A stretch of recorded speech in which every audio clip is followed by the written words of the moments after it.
बत्वाग्ने दिवे दिवे दोषावस्तरधिया वयं नमो भरन्त एमसि नमो भरन्त एमसि नमो भरन्त एमसि नमो भरन्त एमसि।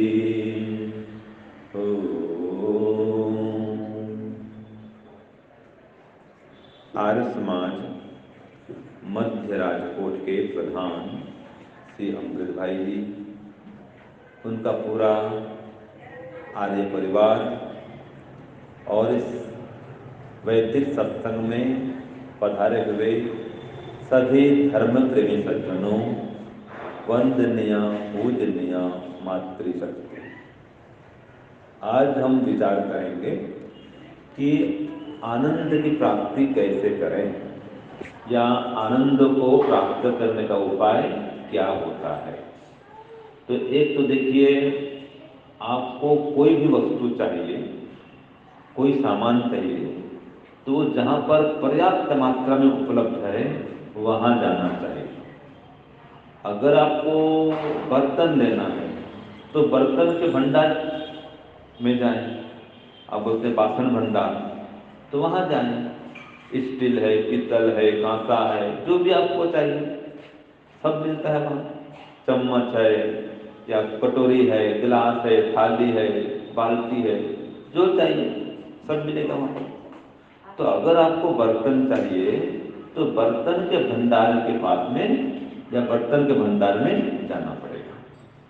अगर आपको बर्तन चाहिए, ठीक है जी, और आप बर्तन भंडार में नहीं जाते और आप जाते हैं कोयले के खदान में, वहाँ पर क्या मिलेगा?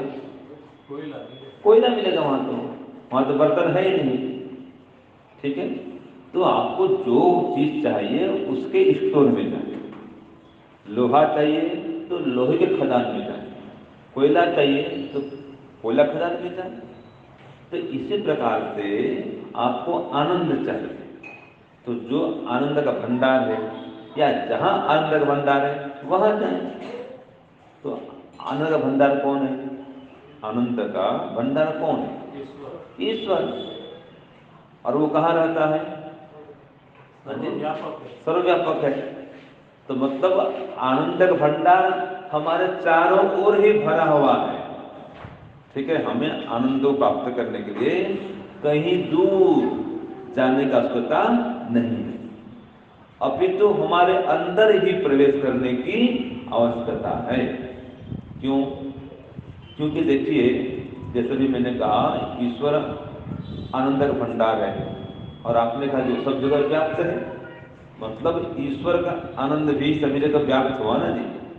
तो फिर भी आदमी क्यों दुखी है? जब ईश्वर सब जगह है और उसका जो आनंद है वो भी सब जगह है, तो सबको क्यों नहीं मिल रहा? लोग दुखी क्यों होते हैं या दुखी क्यों हैं, शोक क्यों करते हैं? जैसे मैं आपको बताऊं, पानी है, पानी का जो टंकी है ऊपर होता है, जैसे घर में जाएंगे तो छत के ऊपर पानी का टंकी होता है और उस टंकी से सभी पाइप लाइन में पानी फैला हुआ होता है। ऊपर से सभी कमरों में जाएगा, सभी जगह जाएगा, पूरे पाइप लाइन में पानी व्याप्त है। लेकिन आपको पानी पीना हो तो या पानी निकालना हो तो जहाँ पर पानी का नल है, क्या बोलते हैं आप? चकली, चकली बोलते हैं, नल बोलते हैं। तो उस नल से पानी मिलता है। आप पाइप पास जाओगे तो पानी वहाँ पर नहीं है, मतलब अंदर है, बह रहा है, मिलेगा नहीं। वो काटना छाटना पड़ेगा। तो ऊपर कोई काटता है पाइप को काट के तो पानी कोई नहीं निकालता, नल से निकलता है। तो इसी प्रकार से ईश्वर सब जगह व्याप्त है। जैसे पानी सब जगह व्याप्त है, पानी है पाइप में, तो जैसे पाइप में पानी सब जगह व्याप्त है लेकिन मिलता कहाँ है? नल में। इसी प्रकार ईश्वर भी सब जगह व्याप्त है लेकिन मिलता है अपने हृदय में। उसको अंदर ही ढूंढो, वो अंदर ही मिलता है। जैसे कहावत है, कस्तूरी मृग नाभि बसे और वन में ढूंढत माही। ऐसे ईश्वर घट घट बसे और दुनिया जानत नाही। तो ईश्वर हम सब के अंदर है। तो अगर आपको आनंद चाहिए तो अंतर्मुखी बनिए, थोड़ा रोज सुबह शाम बैठ करके ईश्वर का ध्यान करिए। ज्यादा कोई बड़ा मंत्र नहीं बता रहा हूं मैं, जो संसार का सबसे छोटा मंत्र है और सबसे महामंत्र है, वो है ओम। तो कम से कम 10 मिनट ओम का जप तो करें। उतना भी नहीं कर सकते 5 मिनट करें। हमारे बिन्नू भाई जी हैं, ठीक है, हर्षद भाई भी आ गए हैं, पूरा आपका परिवार है, आशीष भाई जी हैं, ठीक है। आप लोग लेट में आते हैं ऑफिस से आए, हाथ पैर धोए, खाना खाने बैठ गए, ये पर्याप्त नहीं। आप ऑफिस से आए, हाथ पैर धोए, ज़्यादा नहीं तो 5 मिनट भी बैठे, ठीक है, थोड़ा ओम का जप करें और 5-7 बार भी कम से कम गायत्री मंत्र का जप करें। इतना भी करेंगे आपको एक संतुष्टि होगी जब आप सोएंगे कि हाँ मैंने कुछ जप ध्यान करके भोजन किया। और सोते समय भी जप करते करते सोएं, अच्छा है। उठते ही जप करें। फिर ऐसे आप जाते हैं ड्यूटी में, ऑफिस में, तो भी सुबह उठ करके नहा कर धो करके कम से कम 5 मिनट भी 10 मिनट भी ये ओम और गायत्री मंत्र का जप करें, फिर अपने काम में। तो देखिए, अगर आप अग्नि के पास में बैठेंगे तो गर्मी आएगी ही आएगी, है ना। इसी प्रकार से ईश्वर के ध्यान करने बैठेंगे तो शांति आएगी ही आएगी, आनंद मिलेगा ही मिलेगा, इसमें कोई संदेह नहीं है। और आपको पता है, धंधा व्यापार नौकरी सब व्यवसाय में कितने कष्ट आते हैं, कितने दुख आते हैं, बहुत भाग दौड़ करना पड़ता है, टेंशन तनाव भी होता है। अगर इन सबसे बचना चाहते हैं, काम धाम भी करेंगे लेकिन तनाव से युक्त नहीं होंगे, आप हर काम करते हुए भी खुश रहेंगे, आनंदित रहेंगे, तो इसका उपाय है आप ईश्वर से जुड़ करें। चलते फिरते खाते पीते हर काम करते आप ओम का जप करते हैं, कोई मना नहीं है। आप 1 घंटा ध्यान में नहीं बैठ सकते हैं, लेकिन आप घर से दुकान जा रहे हैं, ऑफिस जा रहे हैं, वहां से घर में आ रहे हैं, तो मन में कुछ तो विचार करते हैं। अब उसमें फालतू विचार न करें और ओम का जप करें मन में, गायत्री मंत्र जप करते करते जाए आए, संभव है, हो सकता है। और अगर ऐसा आप अभ्यास कर लेंगे तो आप पाएंगे आप हमेशा अंदर से आनंदित रहेंगे, खुश रहेंगे, और कितना दुख कष्ट आए आप घबराएंगे नहीं। तो एक काम तो ये करें। दूसरा है, देखो, दूसरों को अगर आप आनंद देंगे तो खुद भी आनंद पाएंगे, ये नियम है। आप दूसरों को दुख देंगे तो खुद भी दुख ही पाएंगे, इसमें कोई संशय नहीं है। सामने वाला आपको दुख न भी दे, लेकिन भगवान जरूर आपको दुख देगा। अगर आप दूसरों को दुख दे रहे हैं तो आपको भगवान दुख देगा ही देगा, इसमें कोई संशय नहीं है। और अगर आप दूसरों को सुख दे रहे हैं तो भगवान आपको सुख देगा, इसमें भी कोई संशय नहीं है। दुनिया वाले आपको सुख देगा नहीं दें, लेकिन भगवान तो सुख देगा। कोई गरीब है, भोजन खिलाओ, आपको आनंद आएगा। कोई जरूरतमंद है, उसकी आवश्यकता पूर्ति कर दो, आपको आनंद आएगा। माने जो दूसरों का जितना अधिक उपकार करता है, जितना अधिक दूसरों की सेवा करता है, उसको अंदर से परमात्मा आनंद प्रदान करता है। खाने पीने पर सुख मिलता है, याद रखिए, लेकिन खिलाने पर आनंद मिलता है। ठीक है, आज माताओं ने इडली सांभर बनाया, ठीक है, डोसा मसाला बनाया, ठीक है। अब जो खिलाएंगे तो खाने वाले को सुख मिलेगा, हमको अपने अच्छा ही खिलाया तो हमको अच्छा लगा, सीधी बात है। और आप खिलाए तो आपको आनंद आया, है कि नहीं? हाँ जी, हाँ, दोनों को सुख मिला। नहीं, हमको तो केवल सुख मिला, आपको आनंद मिला। कल आपके यहाँ से हरीश भाई के यहाँ से, अच्छा बहन के यहाँ, वो विशेष भोजन कल कर आए, ठीक है। हमारे अशोक भाई जी आए थे तो उनका आर्डर चला भाई, यस जो वो कहें उन्होंने कहा हाँ हम खिलाएंगे, तो उनका कल्चर तो उनका भोजन खाएंगे। तो हमको तो सुख मिला, लेकिन आपको आनंद मिलता है। आप बांटते रहो, वो खाते रहे, आप बांटते रहो। आओ स्वामी जी बहुत है, खाओ खाओ, कोई कमी नहीं है, ठीक है। कोई भी आचार्य गुरु जी कोई भी आए, आपके मित्र आए, साथी आए, कोई भी आए, घर में पर्याप्त कोई कमी नहीं है, और आप खिला रहे हो, और बाद में जो बचा फिर आप खाओ। देखो एक संतुष्टि होती है कि हम खिला कर खाएं, और वही चीजें वही बनाओ। आप गुलाब जामुन खाओ, इडली सांभर खाओ, कुछ भी खाओ, बस बनाओ और अकेले खा जाओ, किसी को मत दो। माता पिता भाई बहन किसी को मत खिलाओ, और अकेले हो घर में, अकेले बनाओ खाओ। क्या मजा आपको आएगा? वो आपको आनंद नहीं आएगा। जो साथ में मिलकर खाते हैं, खिलाकर खाते हैं, उसमें जो आनंद आता है ना, खुद खाने में, हाँ खाने का सुख तो आएगा, लेकिन जो आनंद है वो आनंद आपको नहीं मिलेगा। तो दूसरों को जो सुख देंगे तो आपको आनंद आता है। इसी प्रकार से आप कहीं जा रहे हैं, बस में जा रहे हैं, या कोई और किसी काम में जा रहे हैं, और कोई मान लीजिए बस में है, और आप बढ़िया सीट मिला हुआ है, और कोई वृद्ध है एकदम तकलीफ में, खड़ा भी नहीं हो पा रहा है, आप बैठे हैं, आपको बैठने का सुख तो मिल रहा है, लेकिन आप खड़े हो जाएंगे, उसको बैठा देंगे, आपको आनंद मिलेगा। आपको कष्ट तो होगा, लेकिन आप कष्ट उठाकर भी उसको जो सुख दोगे ना, आपको उसका आनंद मिलेगा। ऐसे ही कोई रास्ते में कोई अंधा है, वो बेचारा दुखी है, उसके पास जाओ तो आप रास्ता पार करा दो, या कोई आवश्यकता पूछो उसकी पूर्ति कर दो। तो जो आपको खुश, आप उसको खुश कर दोगे तो आपको परमात्मा खुश करेगा। ये परमात्मा का नियम है। गौ माता है, आप जब भी भोजन करते हो एक रोटी उसके लिए निकाल दो, और भोजन करने के बाद में भ्रमण में जाओ, नीचे घूमने जाओ, और कहीं ना कोई गौ माता मिलेगी, आप देखिए आ जाओ गौ माता को। घर के आंगन में एक रखते हैं ना, क्या बोलते उसको आप, हाँ जी, कुंड रखते हैं, वहां रख दो, तो गौ माता आती है, वो खा के चल जाती है। तो दूसरों की जो सेवा करेंगे आपको मेवा मिलेगा। तो देखिए यह जो जीवन है केवल अपने लिए नहीं मिला है, याद रखिए। अगर अपने लिए जीना है तो पशु पक्षी भी जीते हैं, और पशु भी उपकार करता है बेचारा, जानबूझ के न बिगड़े तो उसको परमात्मा ने ऐसा बना ही दिया है, उसको उपकार करना ही पड़ता है।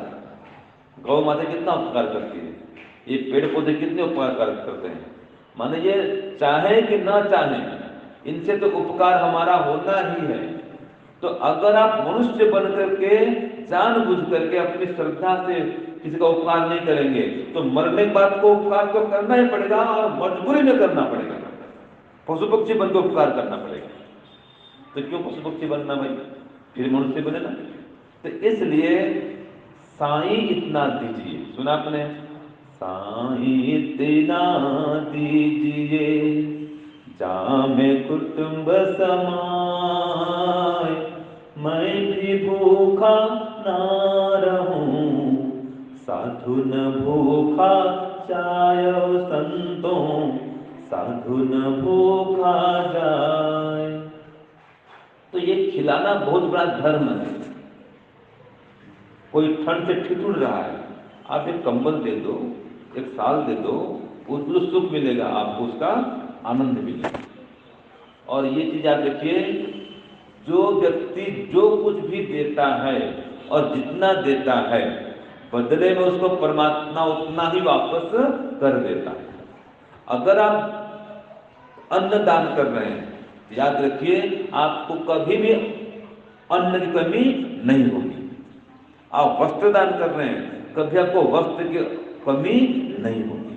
आप धन का दान कर रहे हैं, कभी आपको धन की कमी नहीं होगी। आप विद्या दान कर रहे हैं, आपकी विद्या कभी कम नहीं होगी। विद्या बढ़ती है देने से। हम जितना उपदेश करते हैं ना, हमको नई नई अंदर में बुद्धि आती है।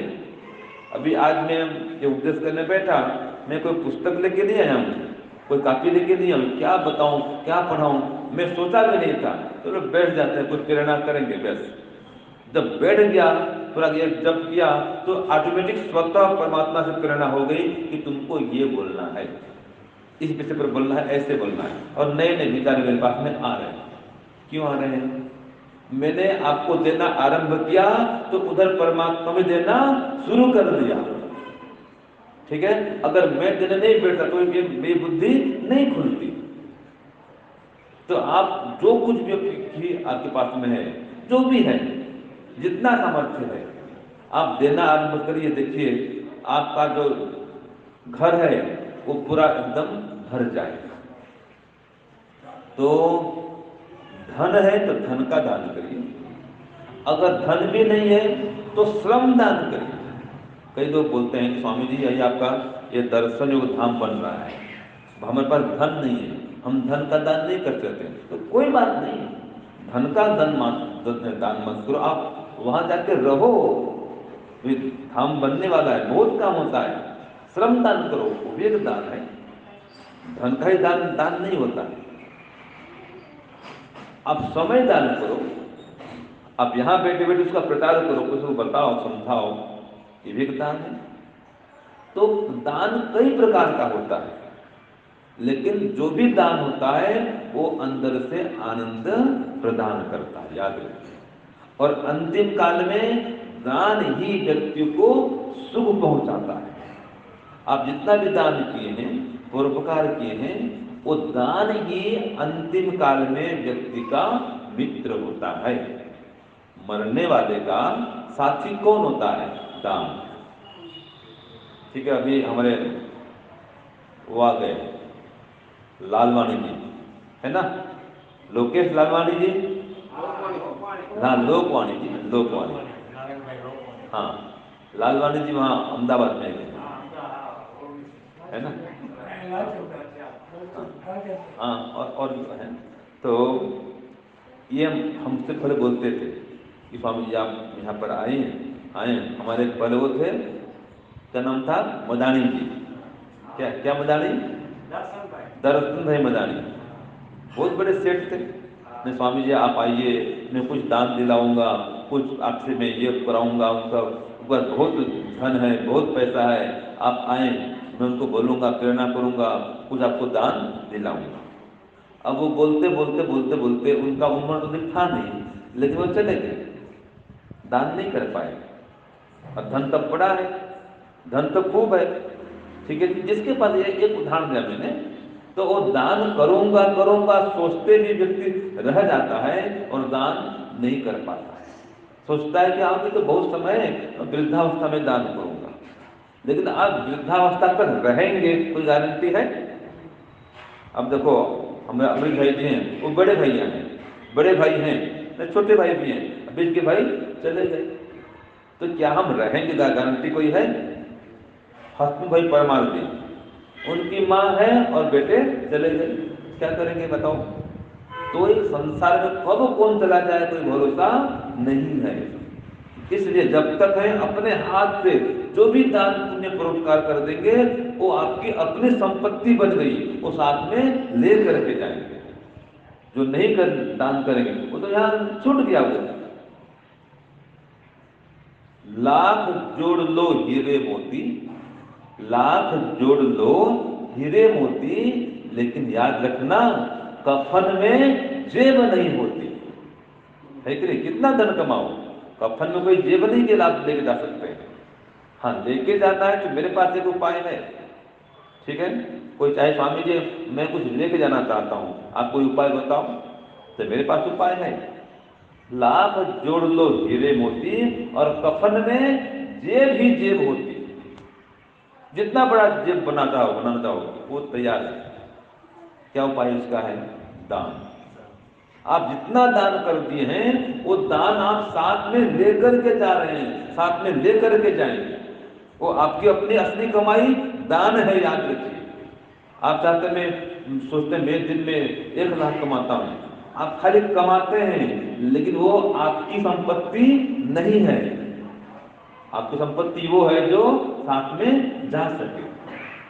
अभी देखिए मैं कहाँ गया था, साउथ अफ्रीका गया था, तो रास्ते में एक आया नेरोबी, वहाँ से वो फ्लाइट चेंज करना था, सीधी फ्लाइट नहीं थी। वो मुझको जाना था जोहानिसबर्ग, वहाँ बोलते हैं जोबर्ग बोलते हैं, आप जोहानिसबर्ग बोलते हैं गुजरात में, ठीक है जी। तो सीधी फ्लाइट नहीं थी, तो मुंबई में हमारे परिवार बोलता रहे, एक रुका परिवार में, स्वामी जी भोजन आपके लिए दे देंगे हम, आप आराम से जहाँ भी रुके फ्लाइट आप भोजन करना आराम से। मैंने कहा ठीक है भैया, मैंने बढ़िया भोजन तैयार करके दे दिया, पानी भी दिया, भोजन पानी से ले गया। जब मैं फ्लाइट में गया तो जब रास्ते में चेक होता चेक, तो पानी बोतल था, वो स्वामी जी पानी बोतल नहीं चलेगा, पानी बोतल अपने भारत मुंबई में पानी बोतल लेके जाने से लिक्विड का मना है, वहाँ अंतर्राष्ट्रीय उड़ान में पानी का मना है। मैं ठीक है भाई, पानी बोतल खाली कर दिए, प्लास्टिक बोतल था, रख लो कोई बात नहीं। उन्होंने कहा जितना पानी से आपको ऊपर मिलेगा फ्री मिलेगा फ्लाइट में, ठीक है। और मिला भी, पानी जूस सब मिलता था, फ्री मिलता था, मना नहीं कोई, तो कोई कमी नहीं रही।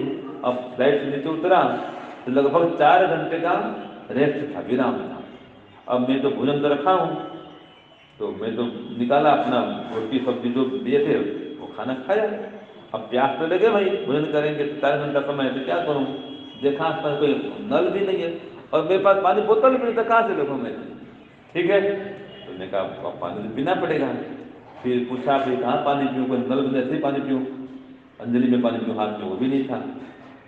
तो ये पानी बिक्री यहाँ पर हो रही है, आप ले लो। मैं आप पूछा क्या, तो मैंने ये कहा, पूछने गया मैं कितना रुपया पानी बोतल, तो उन्होंने कहा कितना 3 पौंड कुछ बताया, एक बोतल का 3 या 4 पौंड बताया, शायद 4 पौंड, और वो भी शायद 400 ग्राम ही था, या 400 ग्राम या 500 ग्राम, मैंने 1 लीटर नहीं था वो, आधा था, कम था, मतलब 500 ग्राम होगा। तो स्वामी जी 4, वो तो इंग्लिश बोल रहे थे, 4 पौंड, गिव मी 4 पौंड। मैंने कहा मेरे पास पौंड तो नहीं है, मेरा रुपया है, तो रुपया नहीं चलने वाला, उन्होंने कहा यहाँ पर रुपया नहीं चाहिए हमको, तो क्या करूँ, आप वहाँ जाइए, वहाँ एक्सचेंज होता है, ये रुपया दीजिए और वहाँ से पौंड लेकर के आइए। मैंने कहा ठीक है, वहाँ गया, खोजते खोजते कहाँ पर मिलता है, देखा तो लिखा हुआ है एक्सचेंज, मनी एक्सचेंज गया, रुपया दिया।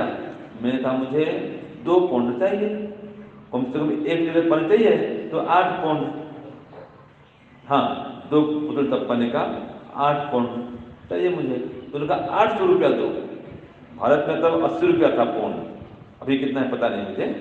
तो उसमें उसने 100 रुपया ले लिया, वो एयरपोर्ट है भाई, वहाँ तो करने के तो महंगा होता है वहाँ।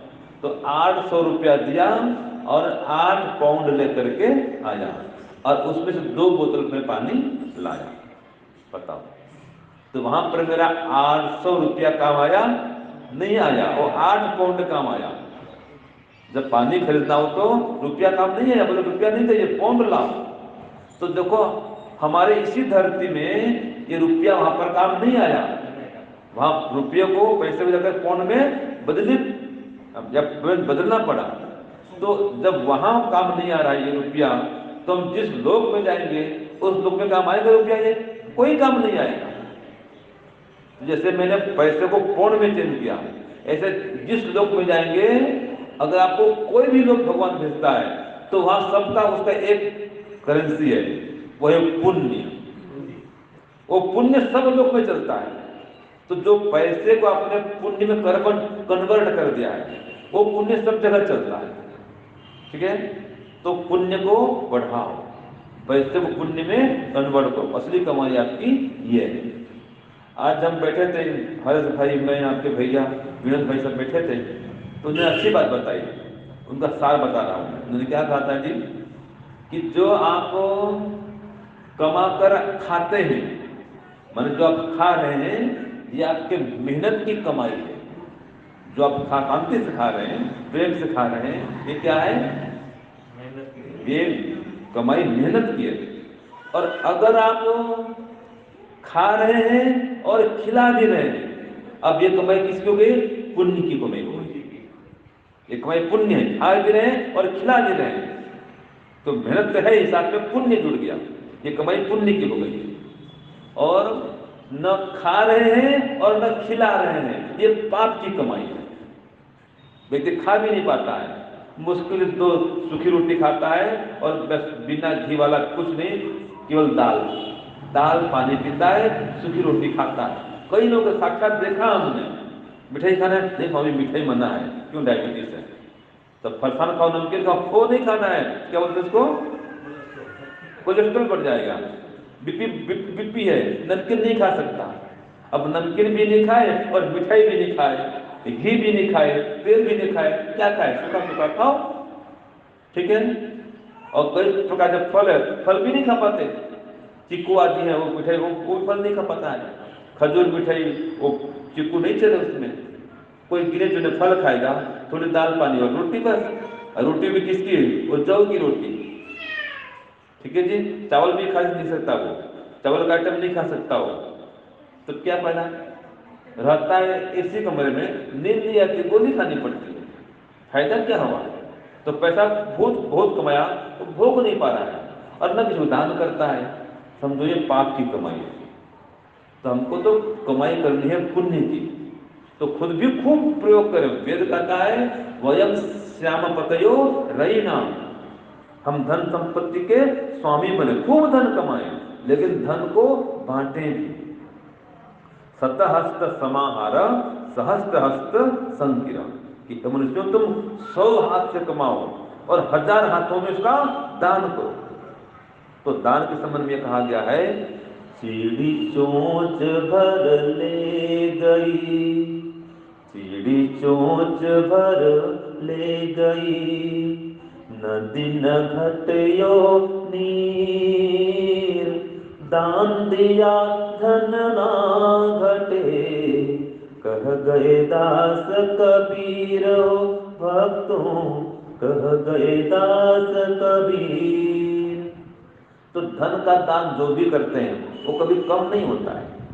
अभी आज हम आए यहाँ पर, इसके पहले हम जामनगर थे, उसके पहले हम कहाँ पर थे, टंकारा में थे।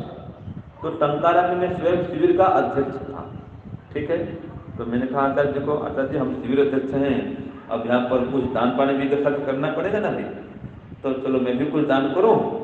तो 21 रुपया मैंने अपनी ओर से दिखा दे, 21 रुपया भी लिख दो, 21 रुपया दिखाएंगे, 2121 2100 मतलब, तो अधिक नहीं थे, फिर भी मैंने चलो कुछ तो अपना योगदान हो, दिखा दिया मैंने। फिर मैंने कहा देखो आचार्य जी, मैं जब भी दान करता हूँ उसी दिन, उसके 2-3 दिन में, कुछ ही दिन में मुझे वो पैसा पता नहीं कहीं से मिल ही जाता है, वो धन मेरे पास कमी नहीं हो धन की। मैं बार बार कहा, 100 बार में 95 बार ऐसा हुआ मेरे पास में, 99 भले ही होगा। जब जब भी दान करता हूँ उसके कुछ ही दिन में मैं जितना दान किया होता हूँ मुझे उतना दान मिल जाता है। ये 1-2 बार 5 बार की नहीं बात कर रहा हूँ, 95 बार की बात कर रहा हूँ। और विद्या देते विद्या तो बढ़ती है, धन भी मिल जाता है, तो कोई कम तो हुआ नहीं, कोई कमी तो आज तक हुई नहीं। तो आप सोचते हैं, डरते हैं, इतना दान कैसे करेंगे, फिर हमारे परिवार वाले क्या खाएंगे, बच्चे क्या खाएंगे। अरे भगवान देने वाला है, ये धन आप कुछ लेकर के नहीं आए थे, न लेकर के जाएंगे। और अगर आप दे रहे हैं तो उल्टा वो भगवान देगा ही। वो कहीं से धन की बरसात हो रही है और आप नीचे रास्ता को क्या बोलते हैं, छेद को खोल दो, तो धन तो ऊपर से आ ही रहा है, आगे बढ़ेगा।